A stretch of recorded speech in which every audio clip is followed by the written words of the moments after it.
இந்த செய்தியை கேட்டுக்கொண்டிருக்கிற சகோதரர்களே, ஆதியாகமம் 9ஆம் அதிகாரம் 6ஆம் வசனம் சொல்லுகிறது, மனுஷன் தேவ சாயலில் உண்டாக்கப்பட்டபடியால் மனுஷனுடைய ரத்தத்தை எவன் சிந்துகிறானோ அவனுடைய ரத்தம் மனுஷனாலே சிந்தப்பட கடவுது. தீய சக்தி என்ற ஒன்று இருக்கிறது. இதை நான் பழைய நற்செய்தியிலே சொல்லியிருக்கிறேன். அந்த தீய சக்தியாகிய பிசாசின் பெரிய செயல், அந்த பிசாசுடைய பெரிய செயல்பாடு கிரியை மரணம்தான். இந்த மரணத்தையும் ஜெயித்து உயிர்த்த ஒரு மகா சக்தி இயேசு என்று பழைய நற்செய்தி பாகங்களிலே சொல்லி இருக்கிறேன். நல்லபடியாய் சுகம், பலம், நீடித்தாயுள், செழிப்பாய் வாழ வேண்டும் என்று மனிதன் விரும்புகிறான். மனிதனுடைய விருப்பம் எல்லாமே நல்லபடியாய் வாழ வேண்டும் என்றுதான். ஆனால் ஏதோ ஒரு தீய சக்தி அவனை கட்டி போட்டு சிறைப்படுத்தி நன்மை கிடைக்காமலே செய்கிறது என்று மனிதனே உணர்கிறான். என்னை அறியாமலே இப்படியெல்லாம் ஏதோ ஒரு சக்தி என்னை பண்ணி கொண்டிருக்கிறது என்று சொல்லி மனிதனே உணர்ந்து கொண்டிருக்கிறான். அதிலிருந்து விடுதலையாக மீட்கப்பட ஒவ்வொரு மனிதனும், அவன் நாத்தியனாயிருக்கட்டும் ஆத்தியனாயிருக்கட்டும், இதிலிருந்து விடுதலையாக வேண்டும், மீட்கப்பட வேண்டும் என்று அவன் விரும்புகிறான். ஆனால் அவனால் விருப்பத்தின்படி விடுதலையாக முடியவில்லை. அப்படிப்பட்டவனை மீட்பதற்கே இயேசு கன்னியின் வயிற்றிலே பிறந்து ரத்தம் சிந்தி ஜாமீன் கொடுத்தார் என்று நான் பழைய நற்செய்தி பாகங்களிலே சொல்லி இருக்கிறேன். மனிதன் அவனது சக்திக்கு அப்பாற்பட்டதை தெய்வம் என்று சொல்லிக் கொண்டிருக்கிறான். ஆரம்ப நாட்களிலே இன்று கூட நீர், நிலம், நெருப்பு, காற்று, ஆகாயம், ஐம்பெரும் பூதங்களை கண்டு மனிதன் பயப்படுகிறான், வணங்குகிறான். மனித சக்திக்கு அப்பாற்பட்டது என்று அவைகளை அவன் நினைக்கிறான். இந்த ஐம்பெரும் பூதங்களை எல்லாம் படைத்தவர், இயக்குவர் ஒருவர் உண்டென்றால் அவரையும் வணங்க மனிதன் ஆயத்தமாயிருக்கிறான். உலக ஜீவராசிகளிலே மிகவும் பெரியது மனித பிறவிதான். இந்த மனிதனை படைத்தவர் மனிதனை போல இருப்பார் என்று உருவம் செய்து கொண்டிருக்கிறான் மனிதன். இந்த மனிதனை படைத்தவர் மனிதனை போலவே இருப்பார் என்று சொல்லி உருவங்களை செய்து கொண்டிருக்கிறான் மனிதன். மனித சக்தியை விட அதிக சக்தி என்பதால் 2 கைகளை விட அதிக கைகள் உள்ள ஒரு உருவத்தை உண்டாக்குகிறான். 2 கண்களை விட அதிக கண்கள் உள்ள உருவத்தை உண்டாக்குகிறான். ஒரு முகத்தை விட எத்தனையோ முகங்கள் உள்ள உருவங்களை உருவாக்குகிறான், வணங்குகிறான். அதற்கு பல பெயர்களை கொடுக்கிறான், பல கதைகளையும் உருவாக்குகிறான். ஒன்றுக்கு மேற்பட்ட தெய்வங்களையும் உருவாக்கி கொண்டிருக்கிறான். எல்லாவற்றையுமே வணங்குகிறான். எப்படியாவது அந்த உருவத்தில் இருக்கக்கூடிய தெய்வங்களால், அந்த தெய்வங்களின் சக்திகளினால் நல்ல வாழ்க்கை வராதா என்று நம்பிக்கொண்டிருக்கிறான் மனிதன். மட்டுமல்ல, ஒரு சில தெய்வங்கள் தனக்கு மாத்திரமே சொந்தம் என்று சொல்லிக் கொண்டிருக்கிறான். அதனாலே மற்ற தெய்வங்களை வெறுக்கிறான். மற்ற தெய்வங்களை வணங்குவோரை அடிக்கிறான், உதைக்கிறான். இதெல்லாம் உலகத்தில் நடக்கிற காரியங்களை சொல்லிக் கொண்டிருக்கிறேன். இறைவன் இருக்கின்றான் என்ற ஒரு உணர்வு தங்களுடைய உள்ளத்தில் இருந்தாலும் கூட இப்படியாய் மனிதனுடைய நிலைமைகள் இருப்பதை பார்த்து பல விரக்தி அடைகிறார்கள். அப்படிப்பட்ட கடவுள் எல்லாம் இல்லை என்றும் சொல்ல ஆரம்பிக்கிறார்கள். இறைவன் ஒருவன் உண்டென்றால் ஏன் பலதரப்பட்ட கதைகள், புராணங்கள், சம்பவங்கள், கற்பனைகள், சடங்காச்சாரங்கள் இவைகள் எல்லாம் என்று கேட்டுக்கொண்டே இருக்கிறார்கள். இதனால் தான் பெரியார் என்ற ஒரு மனிதர் வந்தார். இப்படியாய் இறைவனை உருவாக்குகிறவன் முட்டாள் என்று சொன்னார், வணங்குகிறவன் காட்டுமிராண்டி என்று சொன்னார். இப்படி அவர் பல தரப்பட்ட காரியங்களை சொன்னார். பல மார்க்கங்கள், பல மதங்கள், பல பேதங்கள் இந்த பூமியிலே உருவாகின. ஏன்? எல்லா ஆறுகளும் ஒரே கடலிலே சேர்கின்றன என்று உண்டு. அதனால எல்லா மதங்களும் ஒரே தேவனிடம் போகும் என்று சொல்லுகிறவர்களும் உண்டு. எல்லா ஆறுகளுமே கடலிலே போய் சேருகிறது இல்லை. சில ஆறுகள் இடையிலேயே நின்று விடுகின்றன. இது புவியியல் ஆராய்ச்சிக்காரர்களுக்கு மட்டும்தான் தெரியும். இதையெல்லாம் பார்த்துதான்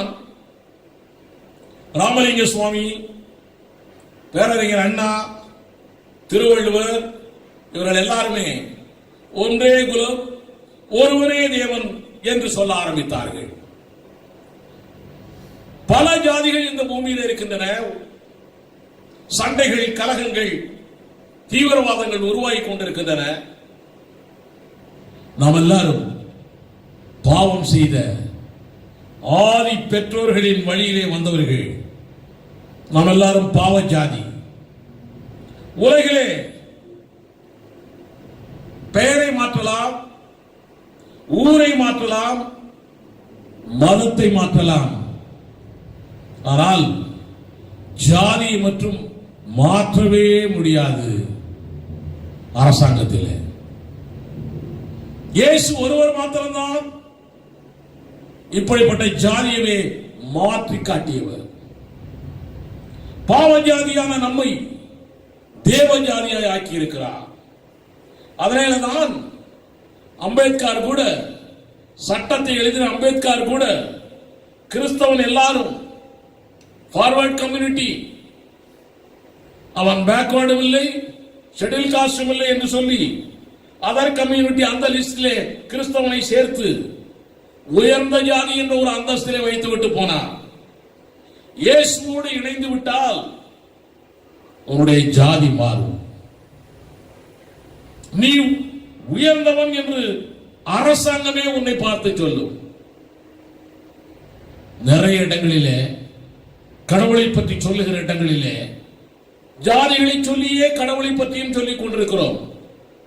ஆனால் மரணத்தை ஜெயித்த, இன்றைக்கும் ஜீவிக்கிற இந்த தேவாதி தேவன், மெய்யான தேவன், ஒரே தேவன், இந்த ஆண்டவராய் இயேசு கிறிஸ்துவை நீங்கள் ஏற்றுக்கொண்டு விட்டாலே போதும், உங்கள் ஜாதி உயர்ந்த ஜாதியாய் மாறுகிறது.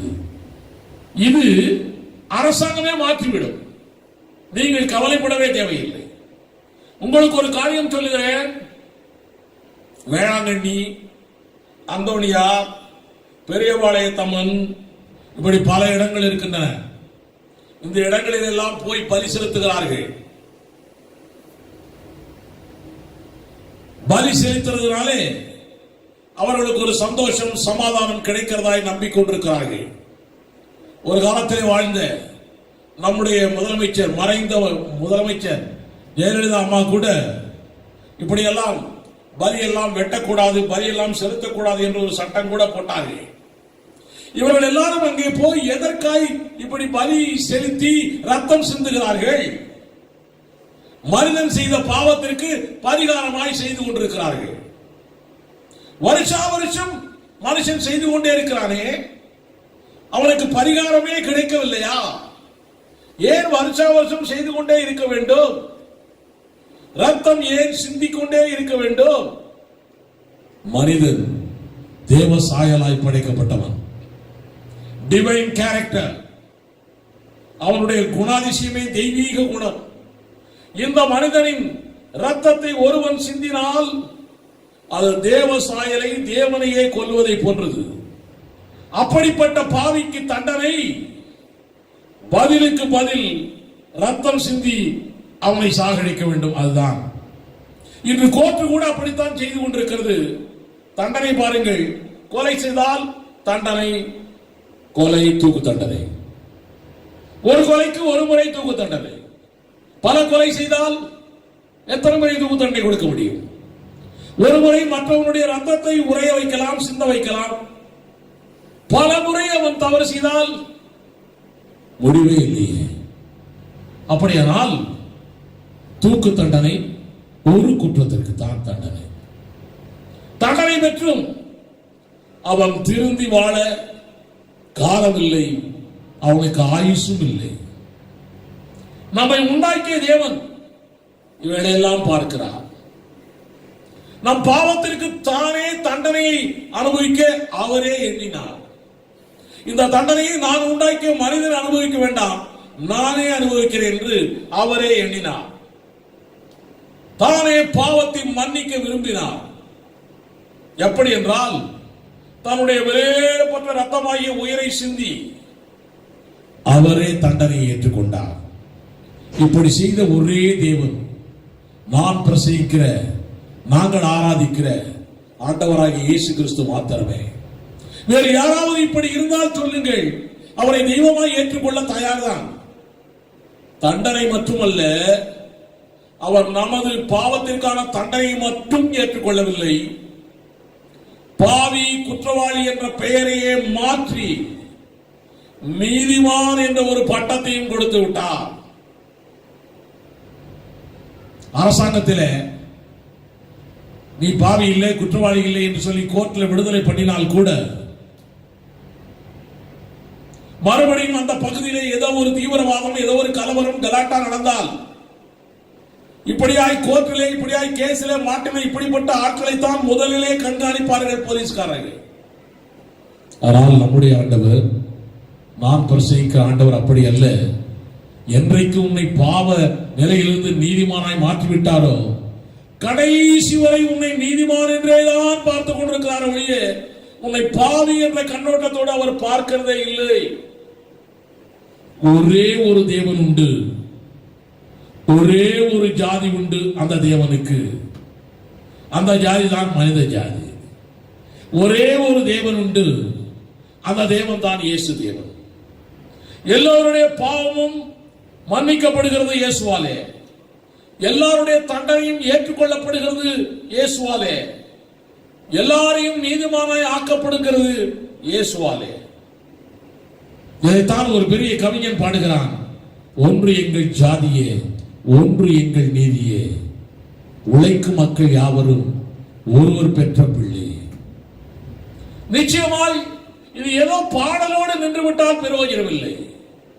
பகுத்தறிவோடு இந்த காரியத்தை உணர்ந்தால் போதும்.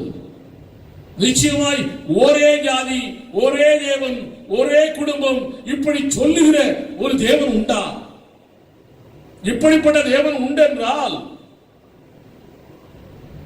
என்னுடைய பாவத்தை மன்னித்த ஒரு தேவன் உண்டென்றால், என்னை நீதிமானாக்கிய ஒரு தேவன் உண்டென்றால், நான் செய்த பாவத்திற்கான தண்டனையை அவரை ஏற்றுக்கொண்டு இனி எனக்கு தண்டனையே இல்லாத நிலையை ஏற்படுத்திய ஒரு தேவன் உண்டு என்றால், என்னை நீதிமான் என்று அழைக்கிற ஒரு தேவன் உண்டென்றால், இனி நான் தொடர்ந்து கடாய் வெட்ட மாட்டேன், கோழி அறுக்க மாட்டேன், ஒரு வேலையும் செய்ய மாட்டேன், இனி எனக்கு தேவையில்லை. இனி நான் வேளாங்கண்ணி போகவோ, அந்தோனியார் கோயிலுக்கு போகவோ, ராமேஸ்வரம் காசி போகவோ, அல்லது மெக்கா மதீனா போகவோ தேவையில்லை. அவரே எனக்குள் வந்து விடுகிறார். அவரே எனக்குள் வந்து விடுகிறார். பாவ சக்தி என்னை இனிமேல் ஆளாது, தேவ சக்தி எனக்குள்ளே வந்து விடுகிறது. பாவத்திலிருந்து விடுதலை எனக்கு வந்து விடுகிறது. இனி நான் பரிசுத்தவானாய் வாழப் போகிறேன், வாழ்ந்து கொண்டிருக்கிறேன். இது என்னுடைய வாழ்க்கையை சாட்சியாய் இருக்கிறது. என்னை போன்ற கிறிஸ்தவனுடைய வாழ்க்கையை சாட்சியாய் இருக்கிறது. மகாத்மா காந்தி சொன்னபடியே நான் உங்களுக்கு இந்த செய்தியை கேட்டுக்கொண்டிருக்கிற, பார்த்துக் கொண்டிருக்கிற உங்களுக்கு சொல்லுகிறேன், கிறிஸ்தவர்களை பார்த்து இயேசுவை எடை போடாதே. கிறிஸ்தவர்களை பார்த்து இயேசுவை எடை போடாதே. கிறிஸ்தவத்தை பார்த்து, கிறிஸ்துவுடைய வார்த்தையை பார்த்து, கிறிஸ்து உனக்காய் செய்ததை பார்த்து இயேசுவை எடை போடு, இயேசுவை ஏற்றுக்கொள். இயேசு உனக்கு